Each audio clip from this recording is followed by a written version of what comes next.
It seems like your YouTube channel, you had all of this content out there before you really like took your biggest steps into notoriety, and then so everyone's sort of discovering this back catalog of really informative stuff. I've heard you speak about it, and you're like, oh, well, this video had 8,000 views, and this one had 15,000 views. And I look at those things now, and it's hard to find videos of you that don't have 100, 200,000 views.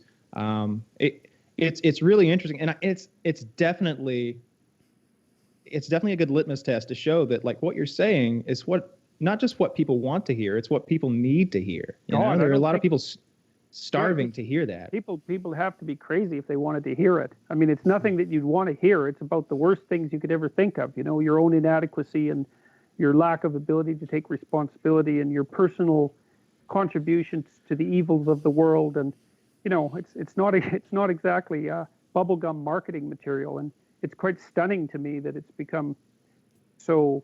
Do you think that any of it, like the fact that people are enjoying it, has to do with it's almost like seizing a sense of agency back, where it's like I have the control of these things, I can sort myself out, I can get this done, I can get that done, I'm not a perennial victim of other people.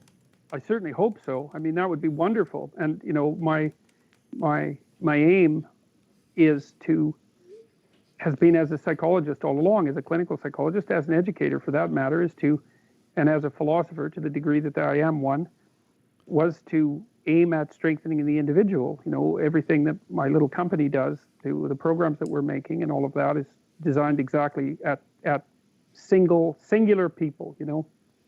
And I think that people have been fed a diet of freedom and rights for so long that they're absolutely sick and tired of it, and that they're ready for a message of responsibility. And I think that's especially true, as far as I can tell, looking at the demographics and the response. I think that's especially true of young men. Thank God for that.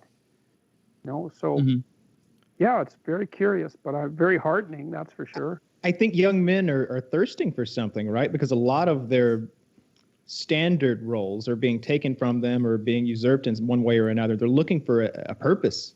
They're also being criticized all the time for, see, the radicals who are going after masculinity can't distinguish between tyranny and authority or tyranny and competence, you know, because, and one of the things that, again, I would say that especially the radical left is pretty appalling in this regard, is that most hierarchies in Western society are hierarchies of competence.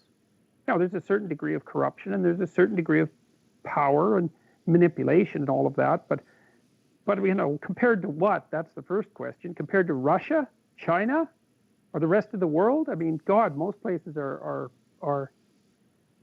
they're so corrupt that it's absolutely beyond comprehension and dangerous to boot.